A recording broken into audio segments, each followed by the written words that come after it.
Hello guys, welcome back to channel. അപ്പോൾ ഇന്നത്തെ video എന്ന് പറയുന്നത് ഒരു ന്യൂ ബിഗിനിങ് ആണ് കേട്ടോ. അതായത് നമ്മുടെ ഓണം എക്സാമും കാര്യങ്ങളൊക്കെ കഴിഞ്ഞിട്ട് ഉള്ളൊരു പുതിയൊരു സ്റ്റാർട്ടിംഗ് ആണ്. എക്സാമിനും കാര്യങ്ങളൊക്കെ പറയുകയാണെങ്കിൽ എനിക്ക് ബേസിക്കലി പാടായിരുന്നു. കാരണം ഒന്നും അങ്ങോട്ട് പഠിച്ച് തീർക്കാനുള്ള ടൈമോ അതിനെ പഠിച്ച് തീർക്കാനോ പറ്റിയിട്ടുണ്ടായിരുന്നില്ല. അതുകൊണ്ട് തന്നെ ഒരുപാട് ക്വസ്റ്റ്യൻസ് പാടായിട്ട് വന്നിട്ടുണ്ടായിരുന്നു. മേ ബി പഠിച്ചിരുന്നെങ്കിൽ എളുപ്പമായിരുന്നേനെ.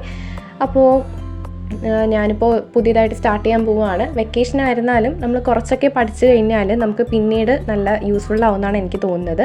അപ്പോൾ അങ്ങനെ ഞാൻ ഫസ്റ്റ് തന്നെ എൻ്റെ ടേബിളൊക്കെ ഒന്ന് ക്ലിയർ ചെയ്യുകയാണ്. അപ്പോൾ ടേബിളിലാണെങ്കിൽ ഞാനൊരു ഷീറ്റായിരുന്നു വിരിച്ചിട്ടുണ്ടായിരുന്നത്. അപ്പോൾ അത് മാറ്റിയിട്ട് ഇതുപോലൊരു വാൾപേപ്പറാണിപ്പോൾ ചെയ്യുന്നത്. അപ്പോൾ അത് സ്റ്റിക്ക് ചെയ്യാണ്.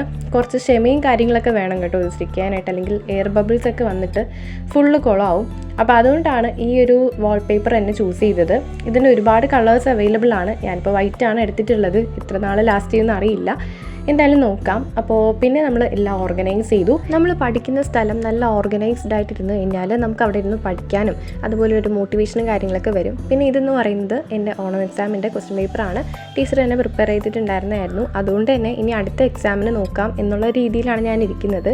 ഇതിന് വലിയ ഹോപ്പൊന്നുമില്ല ഓണം എക്സാം, കാരണം പഠിച്ചു തീർക്കാൻ പറ്റിയിട്ടുണ്ടായിരുന്നില്ല. അങ്ങനെ ഒരുപാട് പ്രശ്നങ്ങളുണ്ടായിരുന്നു. അപ്പോൾ അതൊക്കെ നമ്മുടെ ഈ വെക്കേഷൻ കൊണ്ട് ക്ലിയർ ചെയ്യണം എന്നാണ് എൻ്റെ ഒരു ആഗ്രഹം. നമ്മളിപ്പോൾ പഠിക്കുന്ന കാര്യത്തിനെ പറ്റി ഒരു ഐഡിയ ഇല്ലയെന്ന് വെച്ചാൽ നമുക്ക് സ്കൂളിൽ ഇരിക്കുമ്പോൾ ഒന്നും മനസ്സിലാവാത്ത ഒരു സിറ്റുവേഷനിലൂടെ കടന്നു കൊണ്ടുവരും. അതുകൊണ്ട് തന്നെ ഇപ്പോൾ വെക്കേഷനിലിരുന്ന് കുറച്ച് കാര്യങ്ങളൊക്കെ ഒന്ന് ഓർഗനൈസ് ചെയ്ത് ഒരു ഐഡിയ വരുത്തി വെക്കാം എന്നൊക്കെ ഞാൻ വിചാരിക്കുന്നത്. എത്രമാത്രം പ്രാക്ടിക്കലാവുമെന്ന് അറിയില്ല. ആൻഡ് ഇന്നത്തെ ഒരു വീഡിയോ ഇത്രയേ ഉള്ളൂ. Bye guys.